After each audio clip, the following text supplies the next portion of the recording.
Are you familiar with the term lawyer letter, Bel? No.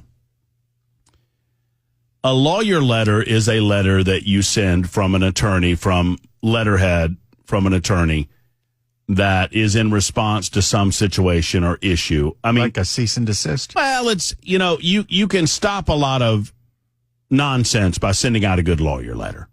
And sometimes, in order to get the attention of a bigger company or to get the attention of some bully, you have to send a lawyer letter in order to get their attention. Okay.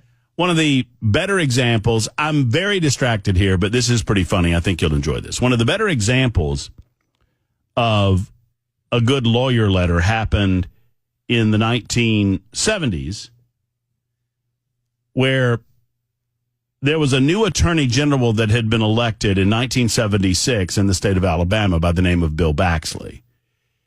And Bill Baxley had been known as a prosecutor for going after members of the Ku Klux Klan.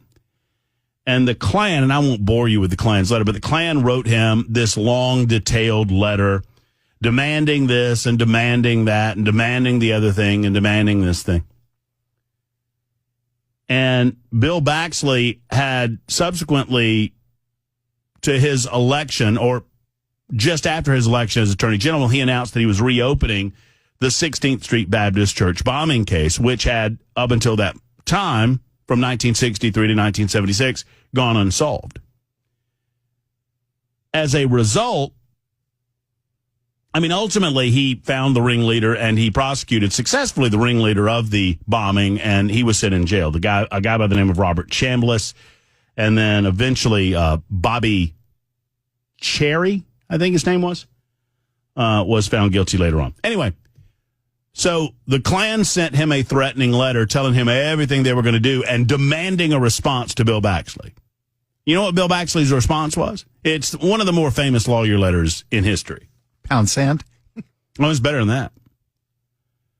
He wrote on official State of Alabama Attorney General letterhead the following: Dear Mr. Fields, my response to your letter of February 19, 1976 is, kiss my ass.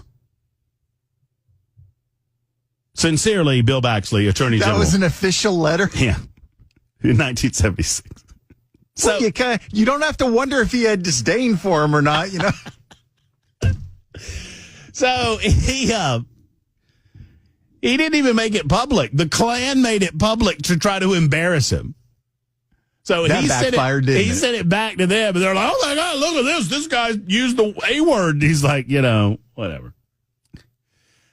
I have a potential better one that I just saw in my feed. And this has nothing to do with the news. It's just funny. And I think we need a little bit of this in our life. So pardon me, indulge me for just a second. We'll get back to the news of the day in a second, okay? So some attorney wrote the Cleveland Browns. And I'm going to read you the letter that they wrote, and then I'm going to read you the letter in response from the Cleveland Browns. This is on official letterhead from Pretzel and Andrus, counselors at law in Akron, Ohio. And there's all these names and all this letterhead and all of that. And it is dated November 18, 1974. And it reads as follows: To the Cleveland Browns, Cleveland Stadium, Cleveland, Ohio. Gentlemen, I am one of your season ticket holders who attends or tries to attend every game. It appears that one of the pastimes of several fans has become the sailing of paper airplanes generally made out of the game program. As you know, there is a risk of serious eye injury and perhaps ear injury as the result of such paper airplanes. I'm sure that this has been called to your attention and that several of your ushers and policemen witnessed the same. Please be advised that since you are in a position to control or terminate such action on the part of fans, I will hold you responsible for any injury sustained by any person in my party attending one of your sporting events. It is hoped that this disrespectful and possibly dangerous activity will be terminated.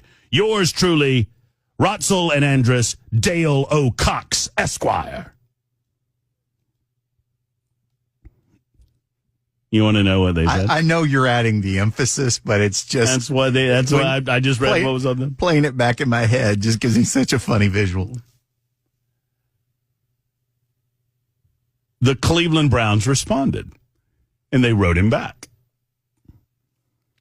Letter dated November 21st, 1974, to Dale O. Cox, Esquire of Rotzel and Andrus, 20th floor, 1 Cascade Plaza, Akron, Ohio. I have to edit this just a little, but you'll know when the edit happens, and when the edit happens, they actually say the word, okay? Dear Mr. Cox, attached is a letter that we received November 19, 1974. We feel you should be aware that some a-hole is signing your name to stupid letters. Yours very truly, Cleveland Stadium. It's just genius. I don't care if it's 50 years old. It's funny. This happened 50 years ago. That's good. That's just awesome. You should be aware that and they say some a-hole is signing your name to stupid letters. It just makes you wonder, did that go all the way up to the general manager of the team, or did somebody in legal just authorize it? James N. Bailey, general counsel, wrote this letter back to him, and he CC'd Arthur Modell, the owner of the Cleveland Browns. That's awesome. Absolutely, it went over all the way to the ownership. Anyway, you got to laugh a little bit to keep from crying. Crying was the emotion of the moment last night at the DNC.